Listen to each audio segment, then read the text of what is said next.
Bonjour à tous, ici Anne-Marie de Leadership OTB et il me fait plaisir de discuter avec vous dans cette micro-capsule de 5 techniques pour améliorer votre productivité lorsque vous êtes gestionnaire. La première façon est d'identifier un objectif prioritaire. Ce que j'entends par objectif prioritaire, c'est de planifier au début de la semaine un élément qui va faire en sorte qu'à la fin de la semaine, lorsque vous regardez en arrière, vous dites oui, j'ai accompli quelque chose. Souvent, quand on tombe gestionnaire, on a une liste de choses à faire très, très longue qui va être composée de plein de petites choses, d'éteindre des feux, plein de petits éléments qui font qu'à la fin de notre semaine, lorsqu'on regarde en arrière, on se dit, voyons, qu'est-ce que j'ai accompli cette semaine? Qu'est-ce que j'ai fait? On n'a pas l'impression d'avoir avancé aucun projet. On a travaillé pourtant, là, mais on a concentré toute notre énergie sur des petites tâches, des petits éléments qui font qu'on n'a pas laissé de place à un élément plus majeur. En deuxième, il faut planifier aussi des blocs sans interruption. L'idée, c'est que lorsqu'on tombe gestionnaire, on a des êtres humains qui vont avoir des questions pour nous, qu'on va guider finalement. Donc, ces gens-là vont se référer à nous. Puis, si on planifie pas de certains blocs où on dit, ben, regardez, ça, c'est les blocs où je peux pas me faire interrompre, c'est les moments où je vais travailler sur des choses avancées, ce qui est important, ça va faire en sorte que vous allez avoir l'impression d'avoir eu un moment de productivité pure et simple et ça fait beaucoup de bien tout ça.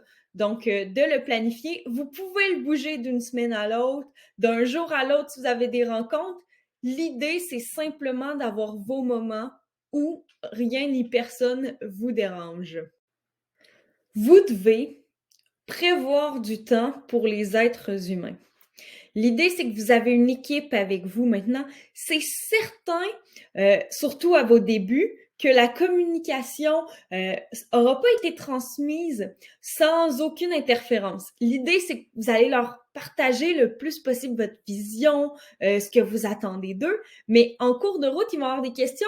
Ils sont pas dans votre tête, c'est pas toujours clair ce qu'on communique, donc ils vont venir certainement vous déranger quand vous travaillez ou vous donner l'impression qu'ils vous dérangent, alors qu'en fait, ben, ils ont besoin de ça pour avancer. Si vous prévoyez des moments dans votre horaire, ça va leur garantir finalement qu'il y a des moments où ils vont pouvoir poser des questions, avoir les réponses, puis ça va faire en sorte que pour certains éléments, ils vont pouvoir faire le tri, dire hey, non, je vais attendre, je sais que je la vois dans 3 heures, j'ai pas besoin de ma réponse tout de suite, je vais avancer à autre chose.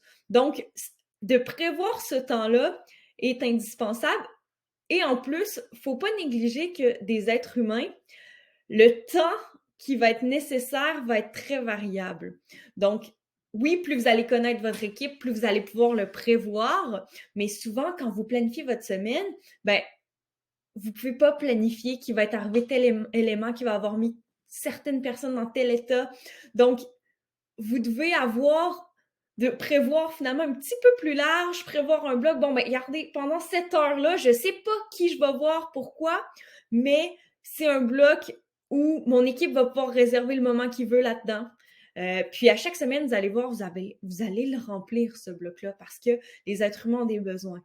Mais le prévoir permet d'avoir une garantie puis pour votre équipe, mais aussi pour vous, avoir plus de chances d'être libéré dans les autres moments pour avancer ce que vous voulez.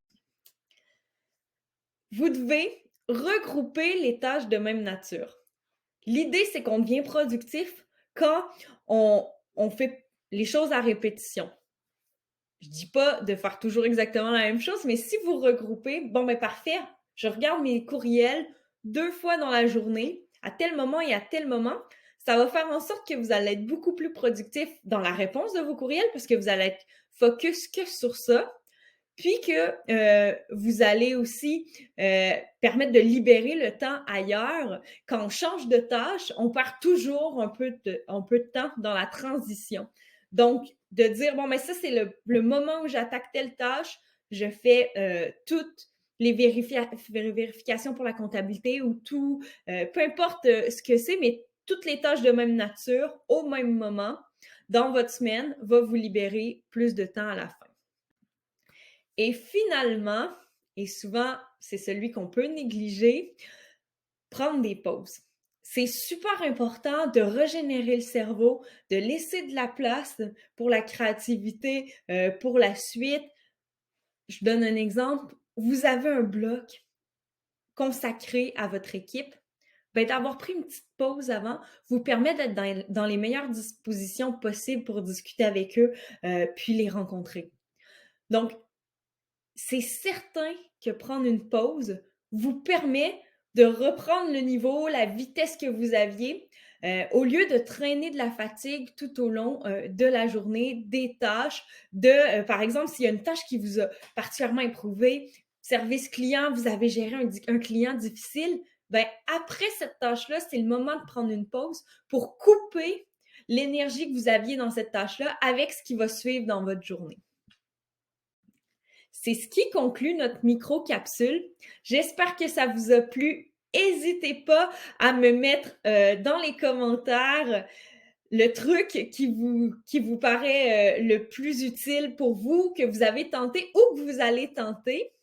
Faites-moi un petit pouce si vous aimez, repartagez aux personnes à qui vous croyez que ça peut être utile. C'est toujours un plaisir d'être avec vous.